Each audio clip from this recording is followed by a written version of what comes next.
A quick, powerful fact Werner Miller shared with me. So for this, you need the 13 clubs.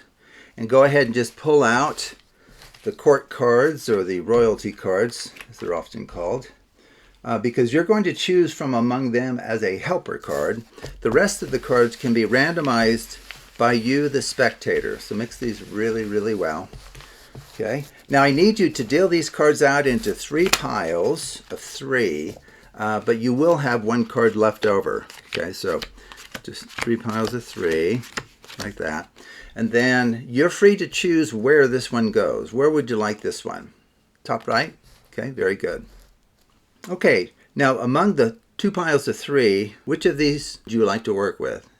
Top one? Okay, so what I need you to do is take a look at the bottom card and remember that card. That is your special card. Now, as the performer, I wouldn't see this in practice, right? But I don't have a spectator here. So it looks like it's the 2 of clubs. So that is the card for you to remember.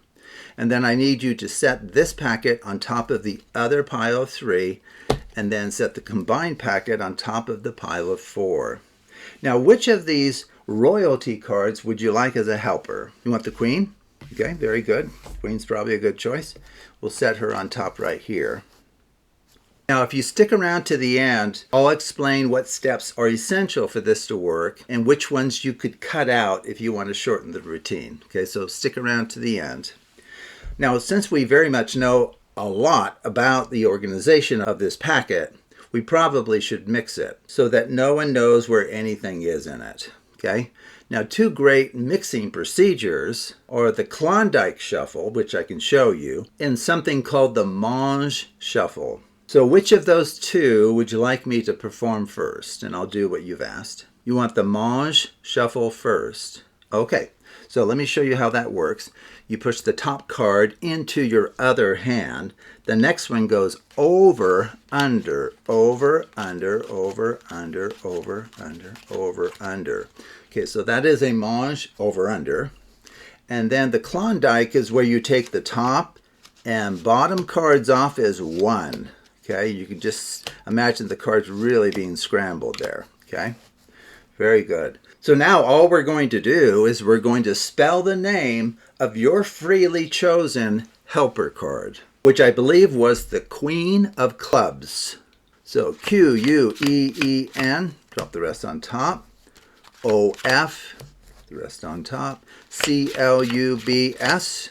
Okay, what has that done for us? In what way has the helper card been helpful? Well, let's just take a look. Oh, I think that queen is extremely helpful. It found your card as a spectator. Now, as the performer, I won't know that that's their card, but because of my absolute faith in magic, I know it must be their card, and the spectator knows it's their card.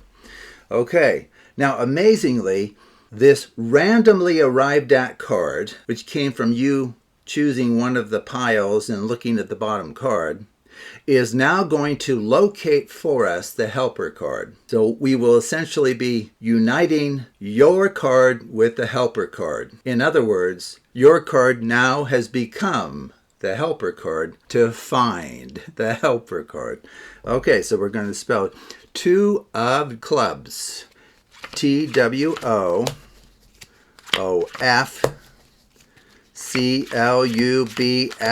Let's see. How helpful was your freely chosen card? Did it find your original helper card? Oh, looks like it did. Unbelievable. Okay, so this will work for you every time. It's self-working and it is amazing. Okay, so you have your, you have your royalty cards. The other cards are mixed, randomized. Okay, so quickly step through it and explain what is required and what's not required. Okay, so we'll slide those over there again. Spectator, remember, so just kind of review it in your mind. You deal out the cards into 3 piles of 3, leaves you with 1. Spectator can set it anywhere. Maybe they'll set it here. 2 piles of 3. The spectator chooses from among those. Just have them choose one of those, maybe this one. Have them remember the bottom card. We'll even flip it face up so we can kind of follow it. they set it on top of the other pile of 3, and then this combined pile goes on top of the pile of 4. Okay?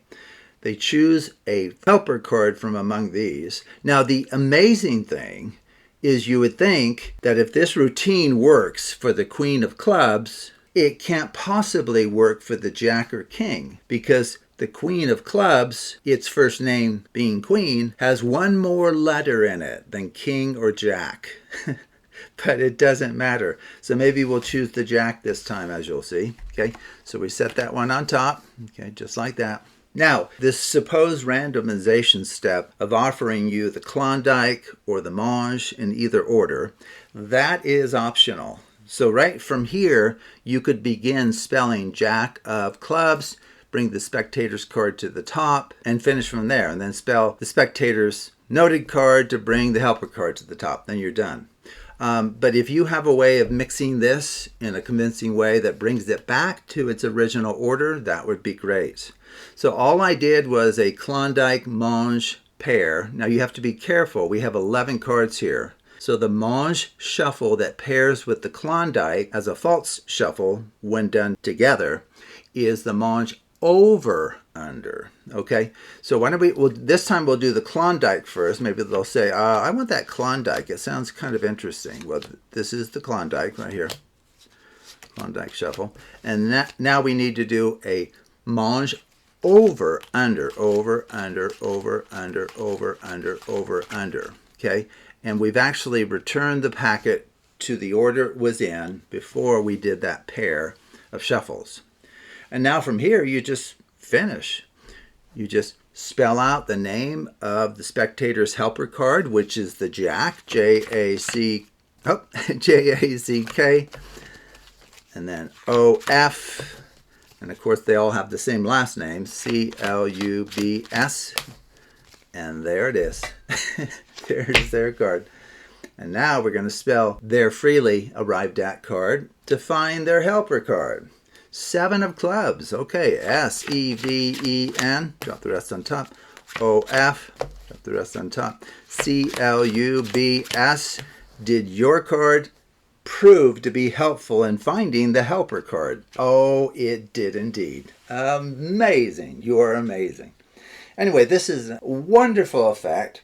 Just a few steps, and you can do that optional mixing in the middle or come up with your own false mixing procedure to help drive home to the spectator that this is truly a mind-blowing card effect. So thank you for watching, and take a look at other videos on the Absolute Math Magic channel.